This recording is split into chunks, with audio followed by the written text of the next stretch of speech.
¿Qué es lo primero que viene a tu mente cuando lees las palabras cultura, innovación, tecnología, resiliencia? Querétaro, ciudad con riqueza arquitectónica barroca, cuna de cultura y tradiciones, fuente de desarrollo y crecimiento, aloja el lugar en donde inicia esta gran aventura, el Colegio Wexford. Institución que se ha caracterizado por su sistema educativo vanguardista, su visión innovadora y su ocupación por el desarrollo integral de las nuevas generaciones. El Colegio Wexford, en alianza con la Universidad Rey Juan Carlos, institución española que forma a más de 45,000 estudiantes en sus 5 campus de alto rendimiento, y la plataforma Mi Cole, quienes surgen como respuesta a la necesidad de encontrar el colegio ideal, han creado un espacio para imaginar, crecer y compartir herramientas para la educación del siglo XXI.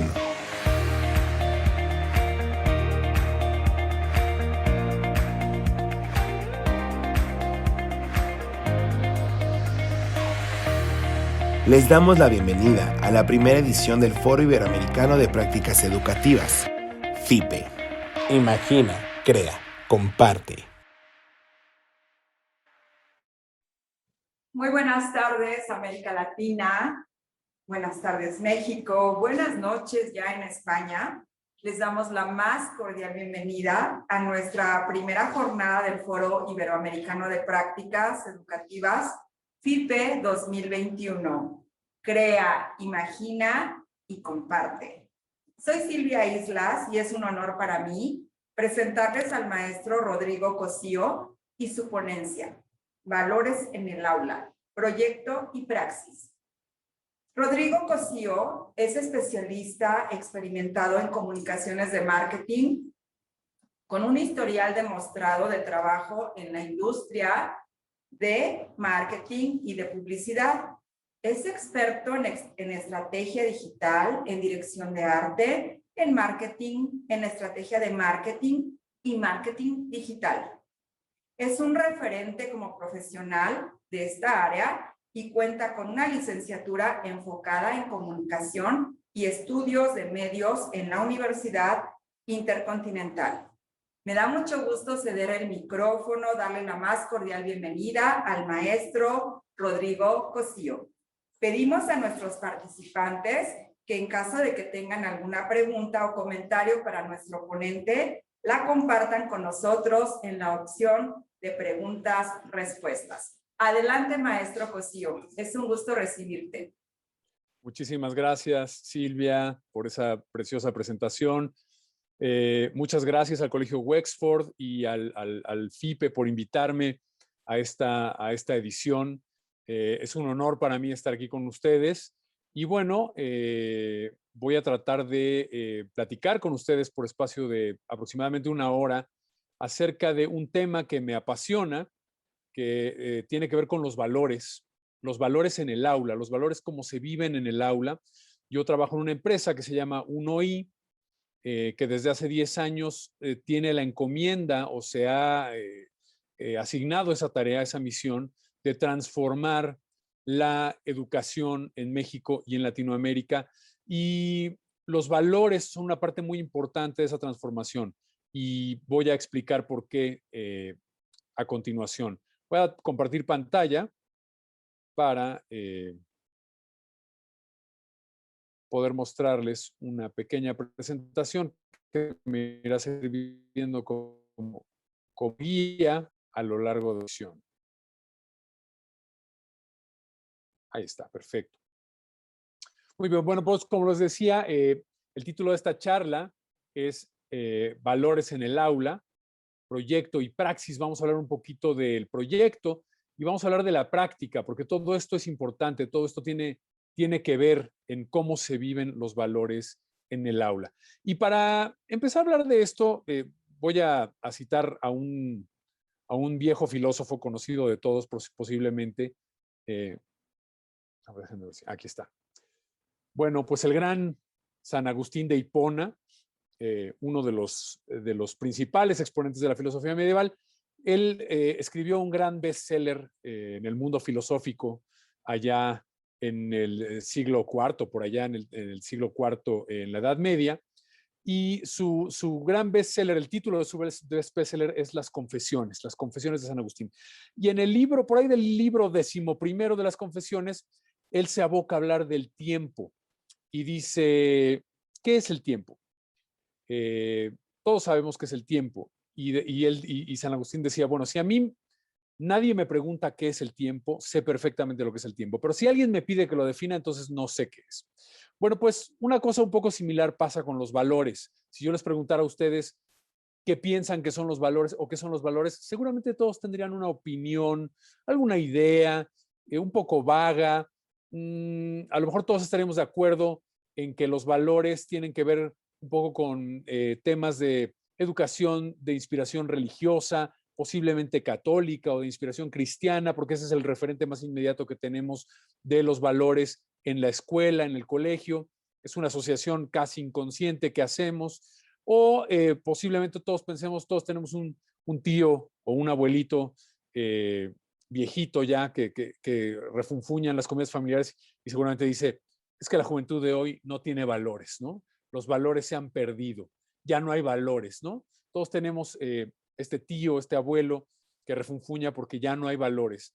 Bueno, les anticipo que todos nos vamos a acabar convirtiendo en ese abuelo y todos vamos a refunfuñar por el hecho de que ya no hay valores o de que la juventud con la que nos toque contrastar nuestra vejez ya no tiene valores. ¿Por qué?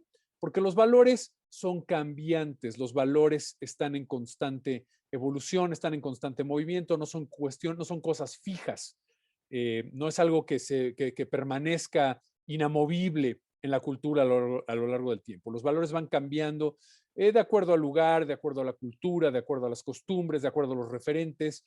Y creo que lo más certero que podemos decir acerca de los valores es que son grandes guías, son grandes referentes que nos permiten guiar nuestra conducta, nos permiten, sobre todo en 4 grandes áreas, ¿no?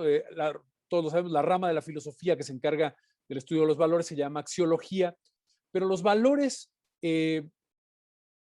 son entidades muy antiguas, son quizá lo que podríamos decir sobre los valores es que son entidades conceptuales muy antiguas que se originaron muy allá en el pasado, posiblemente cuando los seres humanos comenzamos a narrar historias, a contar narrativas hace como probablemente entre 100 y 80,000 años, posiblemente, cuando descubrimos el lenguaje hablado y empezamos a contar historias acerca de lo que pasaba a nuestro alrededor, acerca de lo que ocurría en nuestro entorno.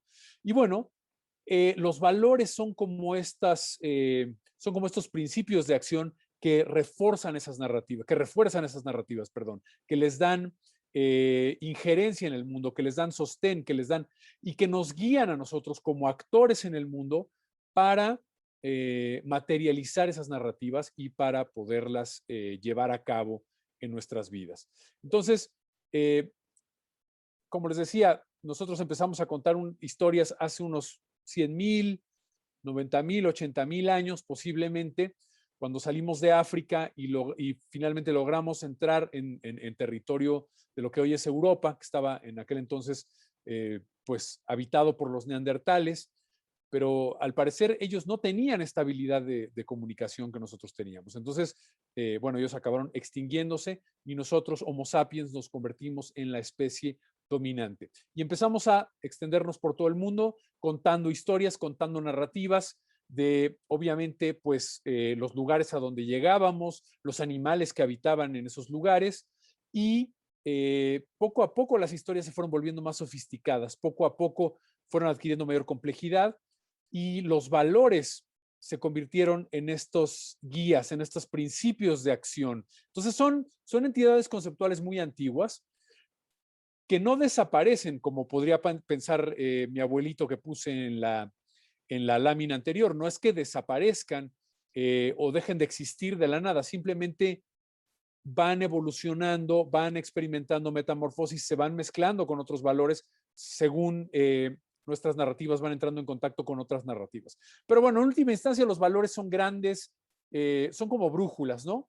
Son brújulas que guían nuestro comportamiento en el mundo que nos indican cómo debemos actuar en 4 áreas específicamente. En el aspecto ético, es decir, en el aspecto moral, en el aspecto de la conducta deseable, pero también en el aspecto estético, no solo en principios de conducta, sino también en aquello que consideramos bello, aquello que consideramos hermoso, deseable, etcétera, etcétera. En un aspecto epistémico también, es decir, desde el punto de vista del conocimiento en aquello que consideramos verdadero. Los valores nos ayudan a definir qué podemos considerar como verdadero, qué es lo que consideramos como cierto en un determinado momento, en una determinada cultura, etcétera, etcétera. Y también, desde luego, hay valores religiosos, por supuesto, que nos indican qué es lo que consideramos sagrado, qué es eso que trasciende la existencia temporal, la existencia espaciotemporal, qué es aquello que es eterno, que podemos considerar que ha durado siempre o que durará para siempre y que no cambia, que no tiene principio ni fin. Entonces, bueno, los valores nos permiten ubicarnos y realizarnos como entes en todas esas áreas de nuestra vida, que son necesarias para poder contar ese arco narrativo de nosotros como individuos en el mundo. Entonces, como podemos ver, los valores son cosas complejas, no son simplemente cosas que podamos pues plasmar en un reglamento o en un panfleto, son cosas que vienen de muy atrás y que van evolucionando conforme vamos avanzando en el tiempo. Ahora, los valores, como les decía, tienen todas estas características y son distintos de una cultura a otra. Por ejemplo, en este edificio, que es el Partenón, que es uno de los referentes arquitectónicos de la Grecia antigua, posiblemente podemos ver plasmados los valores de una cultura ahí. Una cultura, además, tan importante como la cultura griega, que es la raíz de todas las demás culturas occidentales actuales, ¿no? Entonces, bueno, ¿qué podemos ver plasmado en este edificio? ¿Qué valores éticos? Simplemente por los valores estéticos que vemos aquí, que nos hablan de simetría, nos hablan de elegancia, nos hablan de sobriedad, nos hablan de limpieza, claridad. Bueno, podemos inferir que estos griegos eran personas que seguramente valoraban, pues eso, la simetría, la justicia, el equilibrio, la racionalidad, el pensamiento claro, etcétera, etcétera. Y desde el punto de vista estético, bueno, ya lo dijimos, valoraban esta estética armoniosa, simétrica, equilibrada, y podemos inferir casi que desde un punto de vista religioso, consideraban sagradas las matemáticas, la geometría, los números, de nuevo, esos principios aritméticos que garantizan el equilibrio de una construcción como esta, ¿no? Entonces, podemos ver que a partir de un conjunto de valores podemos inferir los demás. Eso lo que nos dice o lo que nos revela es que los valores nunca vienen aislados, no son cosas sueltas que están por ahí, son sistemas complejos, profundamente complejos y son entramados. Nunca vamos a encontrar un valor suelto por ahí como, es que esta cultura creía en esta cosa y nada más en esta cosa. No, son cadenas, son sistemas complejos entramados y por eso podemos inferir a partir de una serie de valores estéticos otro tipo de valores como los éticos, los epistémicos, los religiosos, etcétera, etcétera, etcétera. Ahora, los valores de la cultura griega, sin duda, eran muy distintos a los valores de la cultura primitiva que que pintó estas pinturas rupestres en la cueva de Lascaux en Francia. Seguramente estos cazadores-recolectores eran individuos cuyos valores religiosos estaban mucho más vinculados a los animales salvajes, a los animales de presa que vemos aquí retratados en estas pinturas. Seguramente tenían una relación sagrada con estos animales y trataban de describirla por medio de estas pinturas, trataban de describir relaciones complejas. Seguramente había una relación ética con estos animales que probablemente consistía en no cazar más de lo indispensable para alimentar al clan. Por ejemplo, no matar a más animales de los que era absolutamente indispensable para alimentar al clan. Esos son valores y cada cultura tiene los suyos, ¿no? Ahora, los valores del antiguo Egipto, bueno, eran muy distintos a los de los cazadores-recolectores.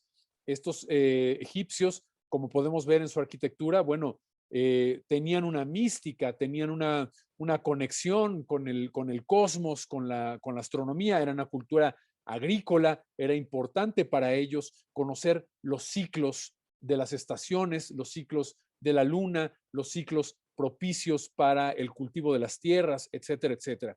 Entonces, valoraban la fertilidad, valoraban los ciclos del río Nilo, porque eso es lo que les traía literalmente la vida, es lo que les permitía alimentarse, les daba el sustento y les permitía estar con vida. Entonces, cada cultura valora aquello que le permite sobrevivir, aquello que le permite avanzar, progresar, tener éxito como una cultura que vive en una localidad específica y que tiene que enfrentarse a una serie de desafíos como el clima, como el hecho de tener que conseguir comida, etcétera, etcétera, etcétera. Entonces nosotros, los Homo sapiens modernos, bueno, traemos un bagaje de valores heredados de todas estas culturas que estoy mencionando aquí el día de hoy.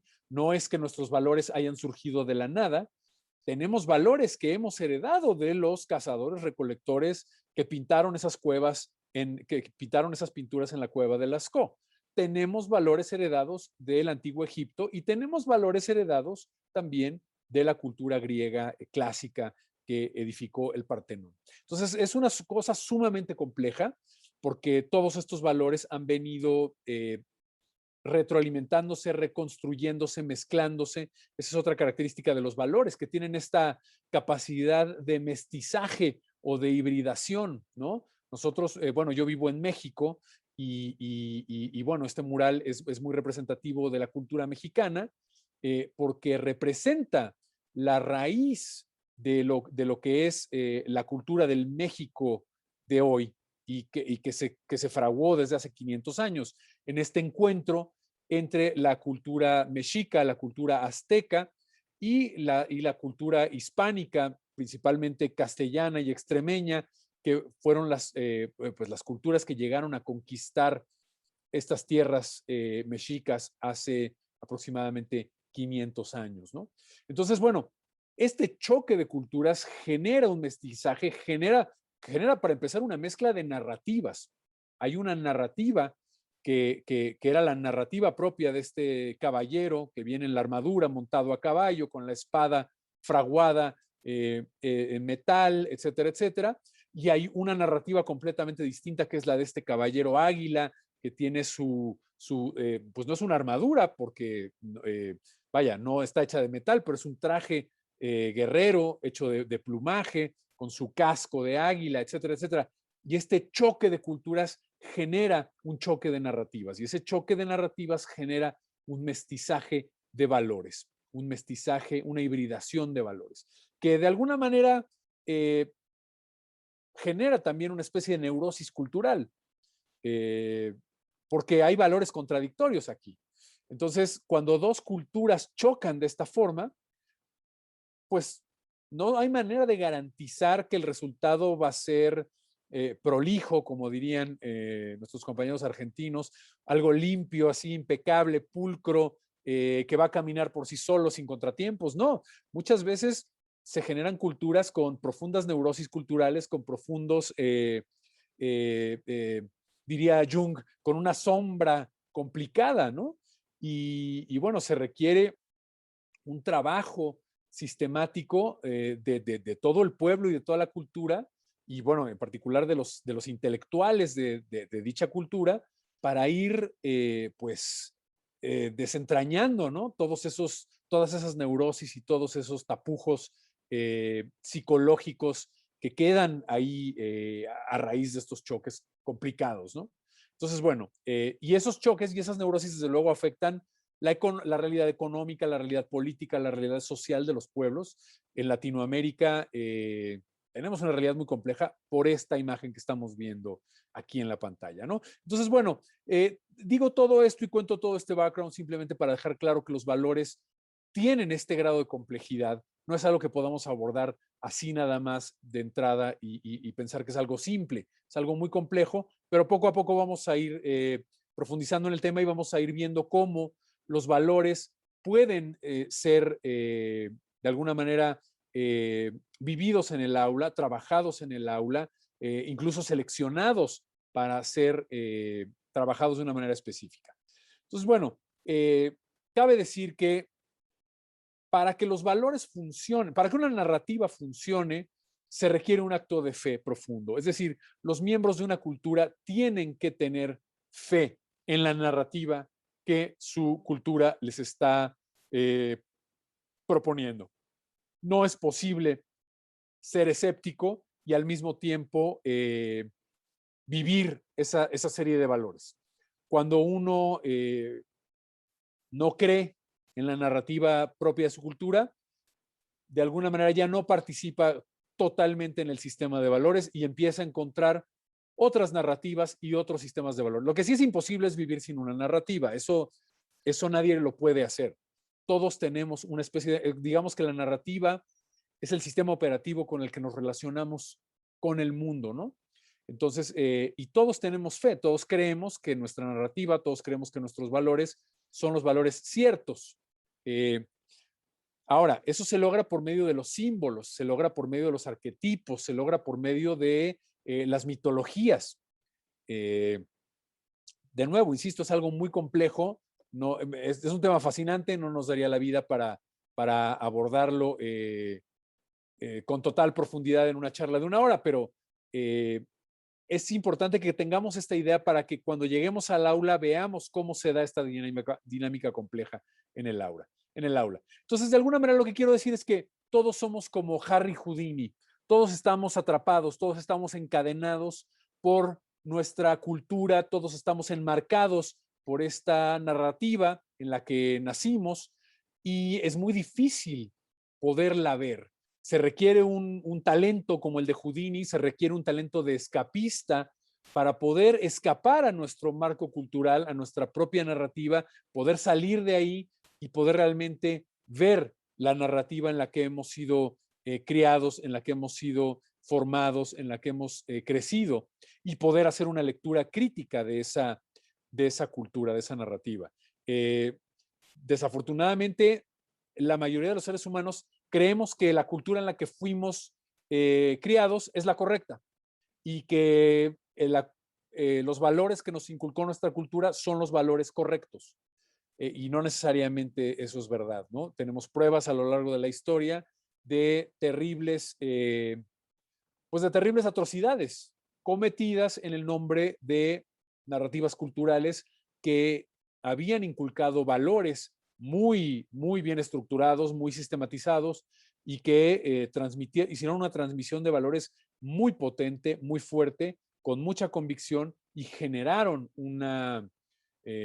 pues una exaltación tremenda en la población adherida a esa cultura. Bueno, basta el ejemplo que estoy poniendo aquí en la pantalla para que tengamos una idea de lo que estoy hablando, ¿no? Entonces, bueno, ya que tomamos conciencia de nuestra terrible situación, ahora sí voy a entrar al siguiente segmento de la charla, que tiene que ver con cómo se vive, cuáles son los dos, voy a hablar de los dos grandes sistemas educativos que están en debate hoy en día sobre la mesa en prácticamente todas partes del mundo. Y los dos modelos, las dos narrativas, los dos sistemas de valores que se debaten en la escuela hoy en día, nacieron en la Inglaterra, bueno, en la Europa en realidad, nacieron en la Europa del siglo XVIII y de ahí llegaron al resto del mundo. El primero de ellos se llama Revolución Industrial, todos lo sabemos, en el siglo XVIII, después de los descubrimientos científicos de Newton y demás, llega la máquina de vapor y llega este gran movimiento social, económico, político, que trastoca absolutamente toda la realidad económica de Inglaterra y posteriormente del resto del mundo. Y lo que hace es que impulsa una nueva narrativa. Y la nueva narrativa es que en la medida en que logremos sistematizar, mecanizar los procesos de producción y agilizar la producción, vamos a ser más felices, vamos a poder producir mayor bienestar. Y para ello se requiere, desde luego, una nueva organización social, se requiere de una clase capitalista, una clase que va a ser dueña de todos estos artefactos que vemos en la pantalla, de estos medios de producción, la famosa burguesía, y se requiere una nueva clase trabajadora, una nueva clase obrera que va a venir a estas fábricas a trabajar. Y ahorita voy a hablar un poquito de eso. Y la otra narrativa, podríamos llamarla diametralmente opuesta, aunque es nace en paralelo con la Revolución Industrial, es la Ilustración francesa primordialmente, que es un movimiento filosófico, cultural, nacido principalmente en Francia, aunque también tuvo ecos fuertes en Holanda, en Gran Bretaña, en otras partes de Europa. Pero el propósito de este movimiento es tomar la riqueza de la revolución científica del siglo XVII, es decir, los trabajos de Francis Bacon, Galileo Galilei, Isaac Newton, Robert Hooke, Robert Boyle, etcétera, etcétera, todas estas luminarias científicas y ponerlo al alcance de la gente. Bueno, y además de los movimientos filosóficos que acompañaron a esa revolución científica, es decir, la filosofía de René Descartes, de Baruch Spinoza, de Friedrich Leibniz, en fin, todos, John Locke, todos estos grandes filósofos de esta época que acompañó a la revolución científica. Entonces, estos franceses, los filósofos, me refiero a Voltaire, a Diderot, a D'Alembert, a Montesquieu, pretenden poner todo ese conocimiento al alcance de la gente. Y entonces comienza un gran movimiento de cultivar al pueblo, ¿no? Y bueno, y con estas dos grandes escuelas nace, para la redundancia, nace la escuela como institución de educación masiva. Antes la escuela estaba reservada solo para los aristócratas, solo para la gente rica, y con el surgimiento de la Revolución Industrial nace la escuela como un medio de adoctrinamiento y de entrenamiento para estas clases trabajadoras que se requerían en las fábricas. Entonces, la idea de la escuela, originalmente creada por la Revolución Industrial, es formar trabajadores que antes eran campesinos y que ahora estaban migrando a las ciudades para llegar a trabajar con las máquinas. La idea era capacitarlos para trabajar con las máquinas, pero obviamente también era capacitarlos para poder operar en este mundo industrial. Los campesinos que antes no sabían leer y escribir, ahora tenían que saber leer, tenían que saber escribir, tenían que saber contar, tenían que saber multiplicar. Vean la cantidad de carretes de hilo que hay ahí. Esta niña tenía que saber contar, montar los carretes de hilos y tenía que saber cuántos había montado, etcétera, etcétera. Entonces, había que formar a estas personas que no habían sido cultivadas cuando trabajaban en el campo y ahora había que formarlas de alguna manera hasta cierto nivel intelectual para poder trabajar aquí. Ahora, había que entrenarlas, pero también había que adoctrinarlas. También había que suprimir su deseo de rebelarse contra las clases dominantes, contra esta burguesía que estaba surgiendo, ¿no? Había que contarles una narrativa, había que crear una nueva historia. ¿Por qué?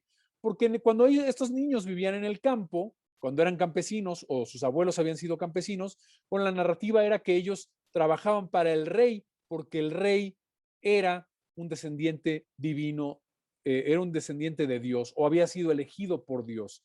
Y entonces ellos eran campesinos y Dios así lo había querido y entonces, bueno, a ellos les correspondía rendirle pleitesía al monarca y trabajar para él. Aquí las cosas estaban cambiando mucho, ya no, esa narrativa ya no operaba. Había que contar una nueva narrativa, una narrativa de superación, una narrativa de que no tuviera ya nada que ver con esta narrativa de el rey como el descendiente de los dioses, porque eso pues ya nadie lo compraba, ni con la narrativa medieval de el rey es el elegido de Dios para gobernarnos. No, ahora la narrativa era otra completamente diferente. Aquí vemos a Galileo Galilei destruyendo esas narrativas con sus telescopios, con sus descubrimientos científicos, que le arrebataron un tremendo poder a las instituciones religiosas y la pusieron en manos de las instituciones académicas. Todavía Galileo tuvo que retractarse ante un tribunal eclesiástico, pero Newton ya no tuvo que hacer eso. Newton ya, él tenía la cátedra de Cambridge y en fin, Newton nació un año después de la muerte de Galileo, casi se encontraron en el camino, ¿no? Entonces, nada más para que nos demos cuenta del cambio drástico que hay de una generación a otra en el siglo XVII durante la revolución científica. Es un cambio que realmente trastoca todas las estructuras de poder y por eso la escuela se convierte en una institución de adoctrinamiento, porque hay que poner ahí una nueva narrativa, ¿no? Como lo vemos en estas escuelas rurales, en Sudáfrica, en fin, la escuela realmente fue un instrumento de colonización, de adoctrinamiento muy poderoso, utilizado por esta nueva clase, la burguesía. Y desafortunadamente la escuela se quedó con muchos de esos hábitos. La escuela heredada o emanada de la revolución industrial se queda con esta dinámica de adoctrinamiento, de mecanización de procesos, de homogeneización de individuos, de eliminación de la individualidad en la medida de lo posible. Lo que se trataba de lograr con la escuela de la revolución industrial era crear humanos que de alguna manera fueran engranes en estas grandes máquinas y que fueran sustituibles. Si un ser humano se enfermaba o se rebelaba, podía ser sustituido rápidamente por otro que no tuviera los mismos problemas que este humano defectuoso que ya no podía trabajar con las máquinas, ¿no? Entonces, bueno, también llega una narrativa, les decía, de superación. En la época del feudalismo era imposible cambiar de casta, era imposible, si tú eras un campesino feudal, era imposible que de pronto accedieras a la clase aristócrata, simplemente porque la aristocracia se daba por nacimiento, por cuna, por apellido, y por primera vez se instala una narrativa de meritocracia.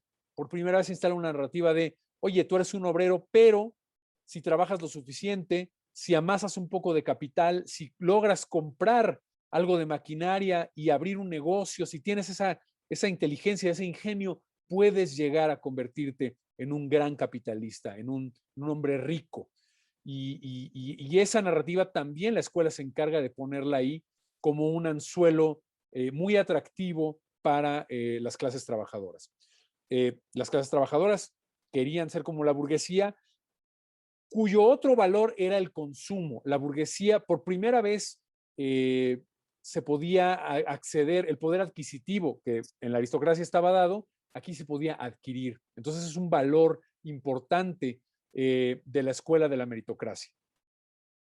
Por otra parte, los valores de la ilustración son otros completamente diferentes. Piensa por ti mismo y cuestiona la autoridad. Como pueden ver, es un contraste muy fuerte, es un encontronazo de valores. La ilustración le dice al pueblo, piensa por ti mismo, cuestiona la autoridad, no te dejes someter, y bueno, a raíz de eso, pues sucede la Revolución Francesa.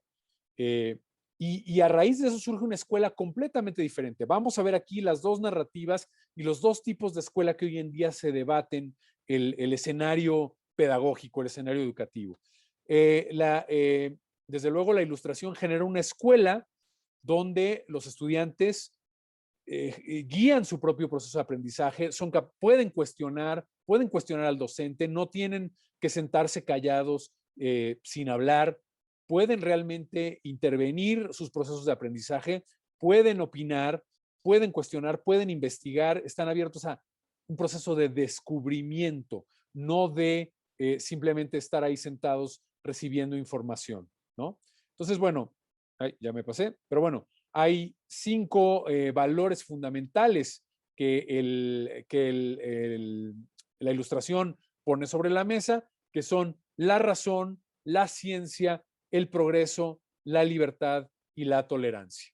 Esos son los valores de la ilustración y como pueden ver están en conflicto fuerte con la escuela que emana de la revolución industrial. A la fecha, hoy tenemos ese conflicto en el mundo, en muchas partes del mundo, en muchos sistemas educativos, está ese conflicto muy fuerte y bueno, vamos a ver cómo desde luego podrán adivinar que mi predilección va más por la escuela de la ilustración, me emociona mucho más que la escuela de la de la revolución industrial, pero bueno, vamos a ver cómo opera cada una de ellas en el aula.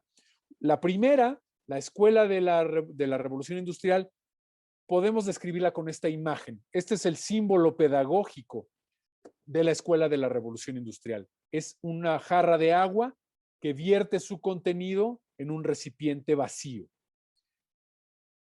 Esa es la imagen, esa es la metáfora pedagógica de la escuela de la revolución industrial.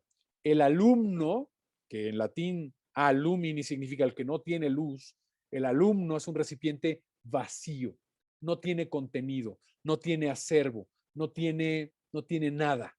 Es un recipiente vacío y hay que llenarlo con la información que está en la cabeza del profesor, que es el sabio, el que todo lo sabe, el que tiene los contenidos acerca del mundo y tiene que verter esos contenidos en sus alumnos. La otra metáfora que a mí me gusta mucho más es el hilo de Ariadne. Seguramente muchos de ustedes conocen la mitología, la historia de Ariadne y del Minotauro, cómo ella fue dejando el hilo para que Teseo pudiera salir del Minotauro una vez que del laberinto una vez que hubiera matado al Minotauro. Ese hilo es el hilo que el docente va dejando para que el estudiante pueda salir del laberinto. ¿Sí? Es una metáfora mucho más bonita, mucho más poética y mucho más, voy a decir una palabra fea, empoderadora del estudiante. Es una metáfora mucho más conducente para formar personas capaces de encarnar los valores de la ilustración, es decir, los valores de la razón, de la libertad, del pensamiento crítico, etcétera, etcétera, etcétera. Entonces, bueno, voy a hablarles de un amigo muy querido, un amigo mío que es un doctor en filosofía, es un mentor venezolano, él se llama Arnaldo Esté, él me enseñó muchísimo acerca de pedagogía, yo lo conocí aproximadamente hace unos 10 años más o menos, cuando llegué a trabajar a UNOI, y él fue mi mentor en todas estas ideas y de alguna manera me permitió conocer sus ideas por medio de sus libros, de sus escritos, pero también de su charla y de su amistad. Entonces, Arnaldo es un entrañable amigo, él vive en Caracas, en Venezuela, es un profesor universitario que sigue muy activo, escribiendo mucho, y él me abrió los ojos a esta nueva realidad de la pedagogía de la ilustración, que para ilustrarla voy a usar datos, bueno, no me voy a meter en gráficas ni nada por el estilo, simplemente voy a usar datos que él hizo en una investigación hace muchos años en Caracas y en otras escuelas de Latinoamérica, y las plasmó en un libro que se llama El aula punitiva, que se los recomiendo mucho, lo pueden comprar en Amazon, de la autoría del doctor Arnaldo Esté. Entonces, bueno, ¿qué ideas plasmó él en este libro? Bueno, que el docente en el aula tradicional, en el aula surgida de la revolución industrial, perdón, es básicamente un docente que se encarga de transmitir información.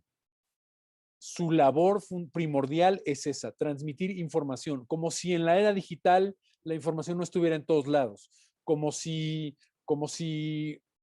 yo no tuviera este cacharro aquí y simplemente al oprimir dos botones, ¿no? Con 2 clics, tuviera acceso a cientos de miles de instancias de información acerca del tema que yo quiera, o sea, química, física cuántica, cómo invertir en Bitcoin, qué sé yo, gramática española, la teoría de la relatividad, en fin, ustedes digan el tema que quieran, está está en la nube, pues. No se necesita que un docente venga a contármelo en el aula.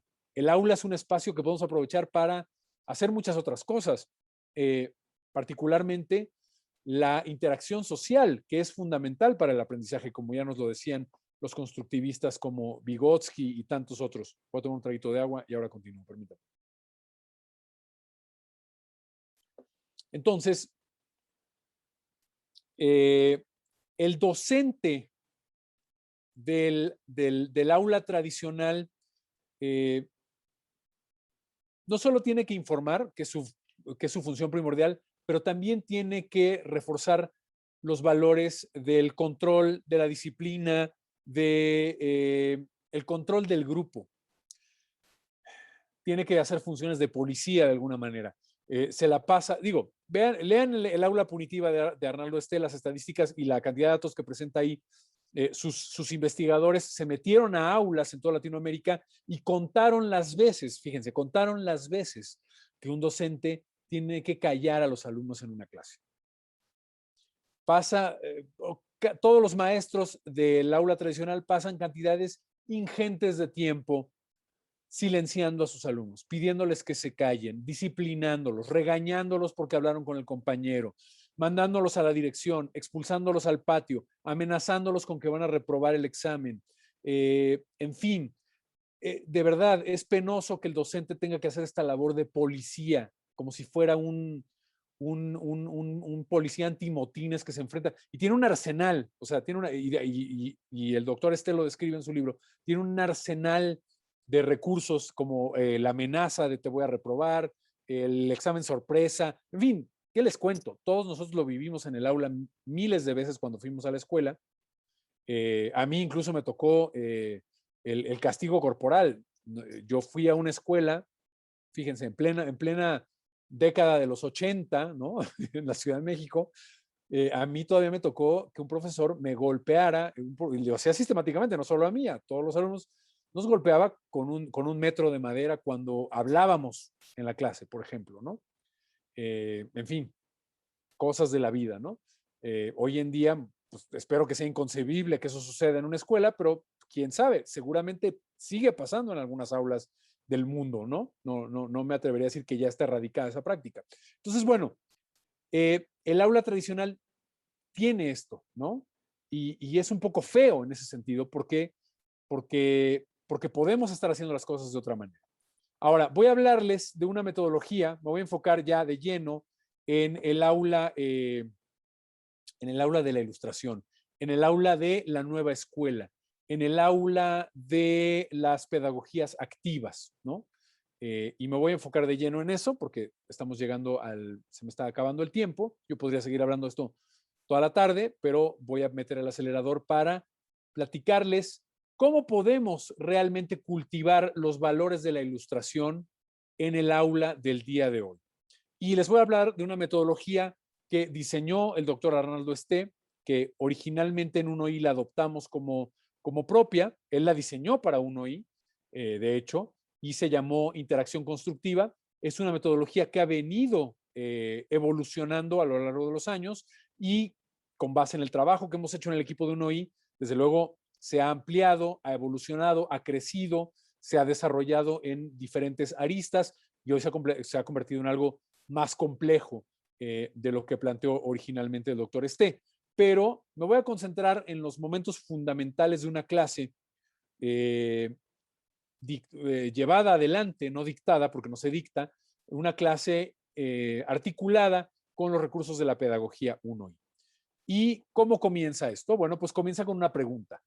El docente debe comenzar la clase con una pregunta, pero no con cualquier pregunta, con una pregunta como la que vemos aquí, una pregunta deliciosa, una pregunta irresistible, una pregunta interesante, una pregunta divertida, una pregunta que capture la atención de los estudiantes y que active su curiosidad y su acervo. Debe hacer esas dos cosas.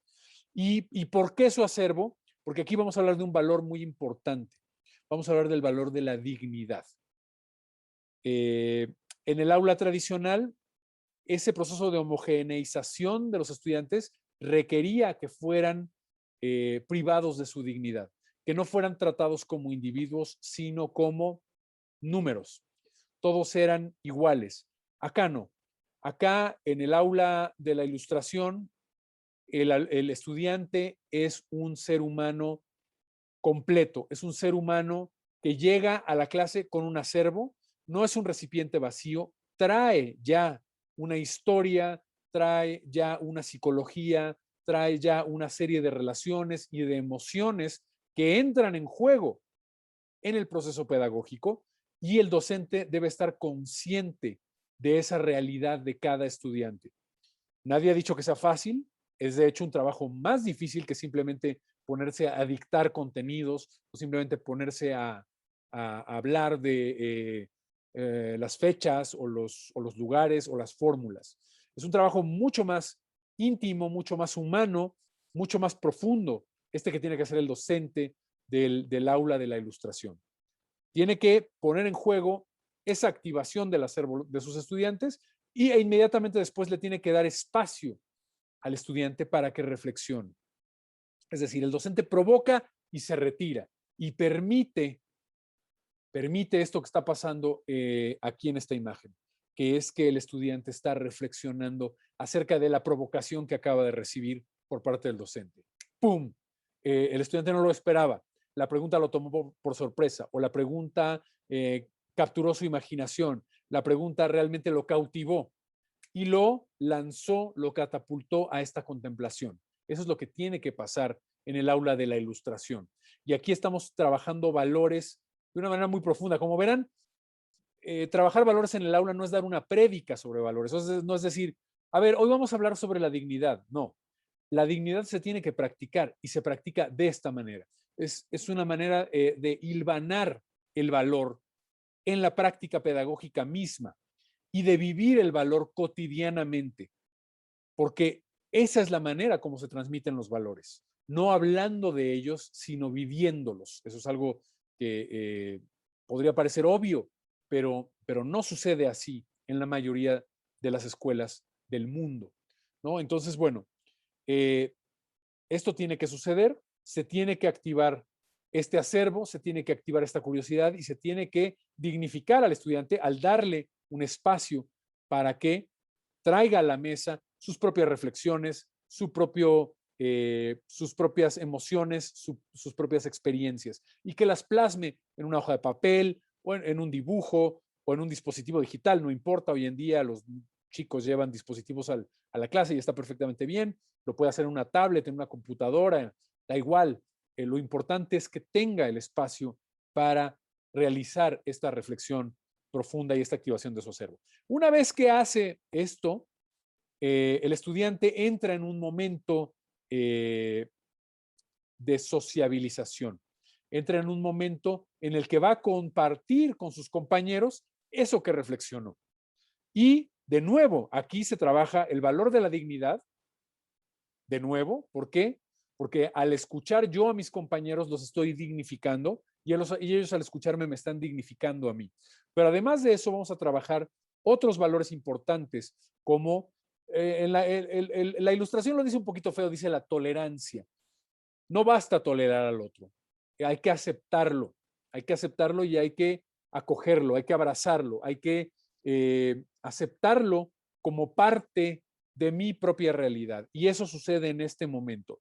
Cuando yo cuento mi reflexión a mis compañeros, ellos me aceptan. Y cuando ellos me cuentan la suya, yo los acepto. No hay un juicio de valor sobre lo que me cuenta mi compañero.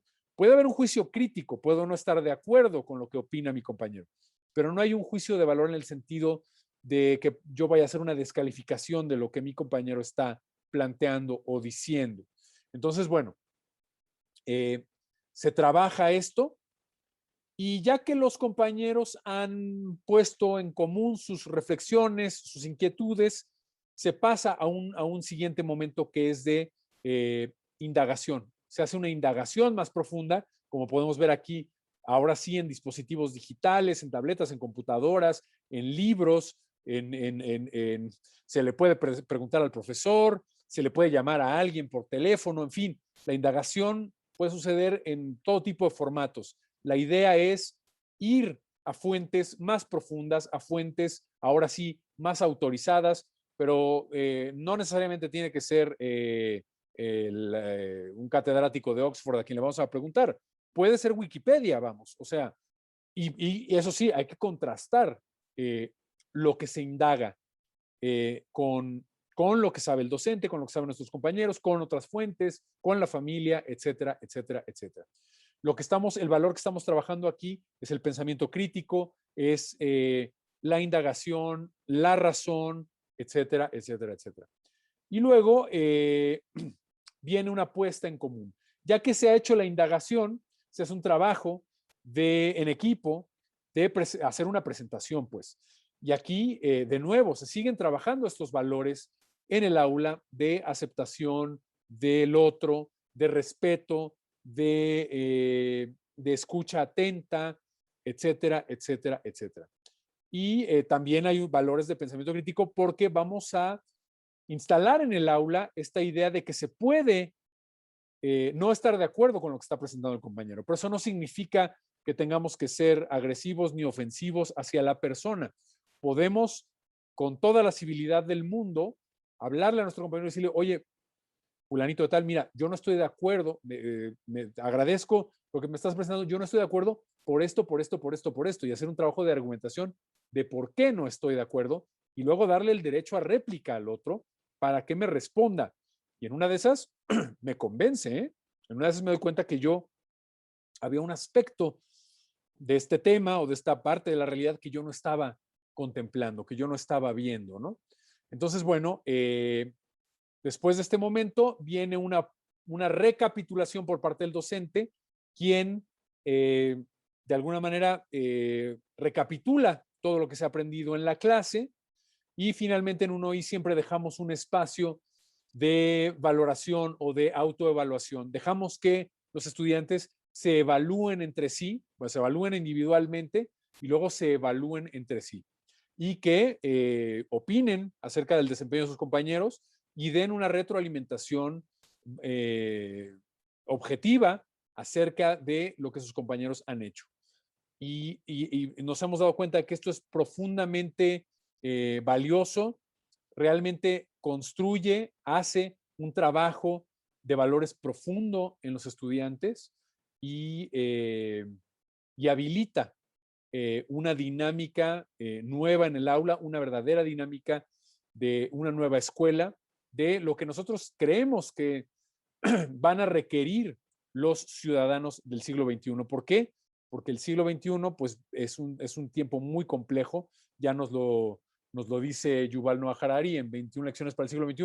Yo les recomiendo este libro, lean el capítulo sobre la educación, es muy interesante, donde habla fundamentalmente de 4 Cs, que son otros 4 valores que podríamos poner sobre la mesa para la escuela del siglo XXI, que son la comunicación, el pensamiento crítico, la creatividad y la colaboración, que también están presentes en la dinámica pedagógica de aula que acabamos de ver.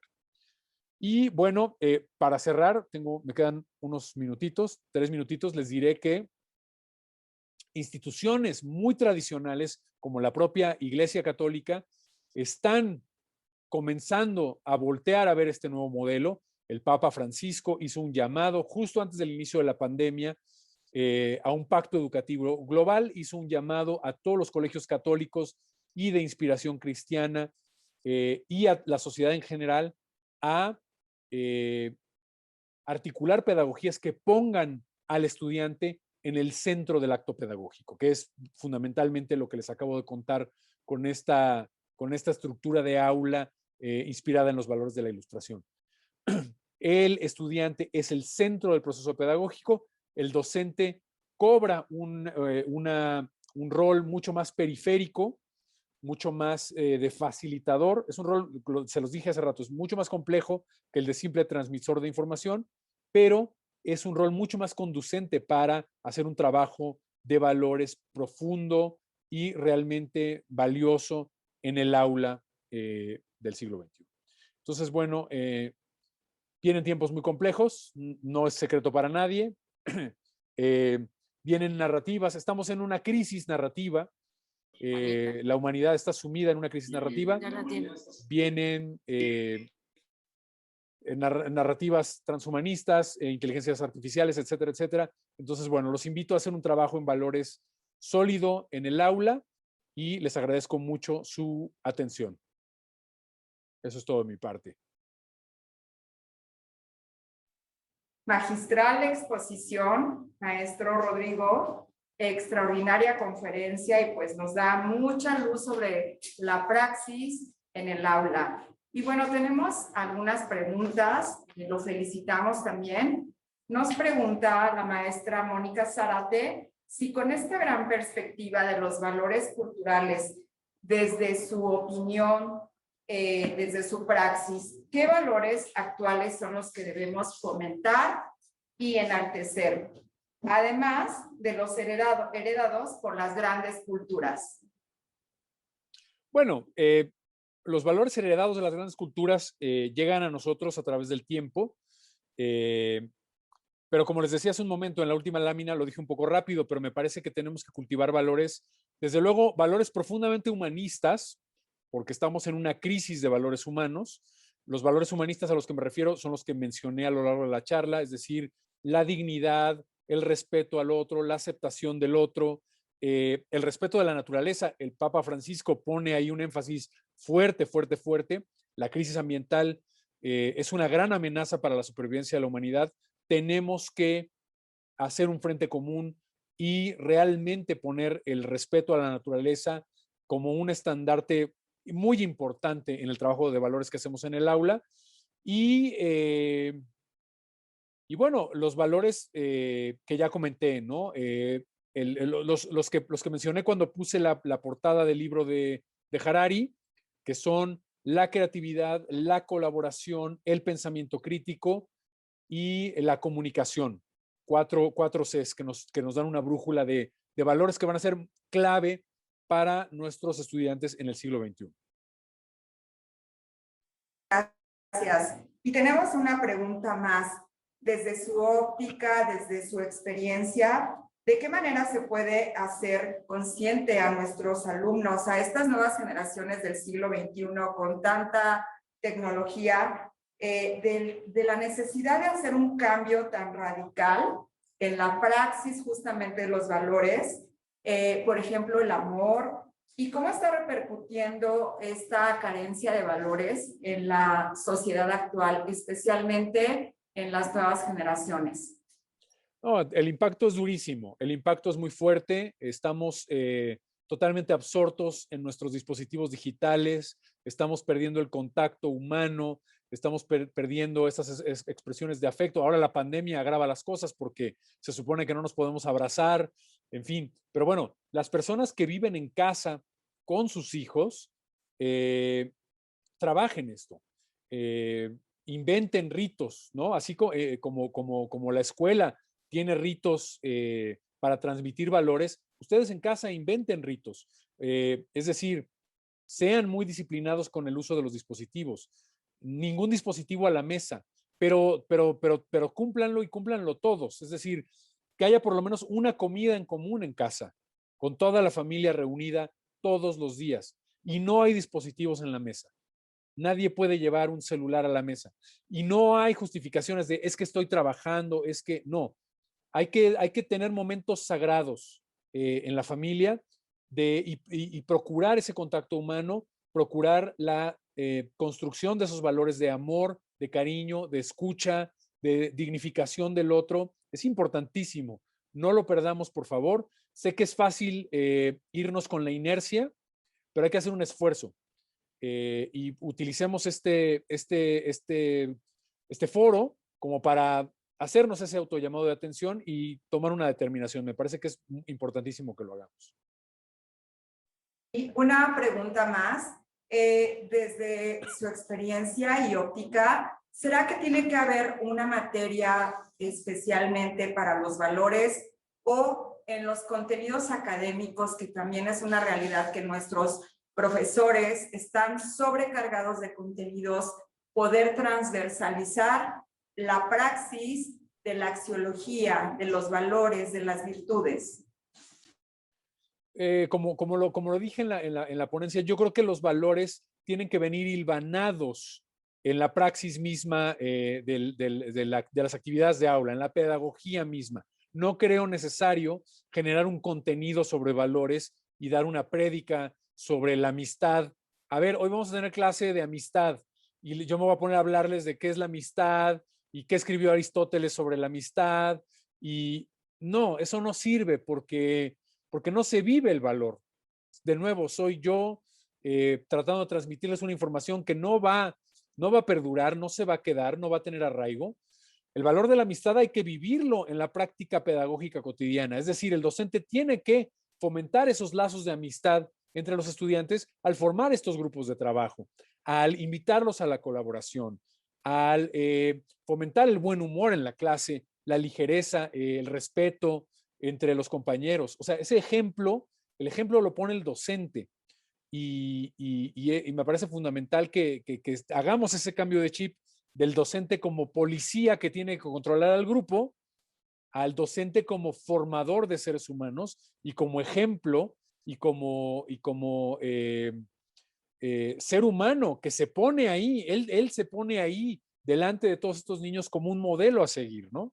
Entonces, yo creo que ese es el camino que tenemos que seguir en la escuela, donde quiera que estemos. Muchísimas gracias, maestro Rodrigo. Muchas gracias a los participantes por sus preguntas. Y bueno, pues para concluir el Foro Iberoamericano de Prácticas Educativas FIPE, se le otorga el presente reconocimiento al maestro Rodrigo Cosío por su valiosa participación como ponente con el tema Valores en el Aula, Proyecto y Praxis. En esta primera jornada del FIPE, celebrada los días 15 y 16 de abril del 2021, Querétaro, México, Madrid, España. Muchísimas gracias por su valiosa participación, maestro Rodrigo Cosío. Muchísimas gracias, Silvia. Muchísimas gracias por la invitación. Muchísimas gracias al Colegio Wexford y a todos los organizadores del FIPE. Muchísimas gracias. Y desde luego a todo el auditorio. Ha sido para mí un placer y un honor estar con ustedes esta tarde en Latinoamérica y bueno, noche en España. Muchísimas gracias. Muchas gracias. Les pedimos muy amablemente responder nuestra encuesta de satisfacción y los invitamos a continuar con el resto del programa, que son 2 conferencias simultáneas en esta primera jornada del Foro Iberoamericano de Prácticas Educativas FIPE 2021. Imagina, crea y comparte. Y bueno, quienes estén interesados en participar en nuestra conferencia titulada Docentes que aprenden y transforman, les invitamos a quedarse en esta sala. Quienes deseen participar en la ponencia hacia una cultura de innovación, es decir, ¿qué necesitan las aulas del siglo XXI? Les invitamos a ver el chat. Ahí está puesta la liga para que nos acompañen con la MBA Fernanda Montes de Oca de Google for Education. En el chat, recuerden, está la liga para estar con la MBA Fernanda Montes de Oca y se pueden quedar en esta sala quienes deseen participar en la ponencia Docentes de este siglo que aprenden y transforman las aulas con la doctora Teresita García Adame.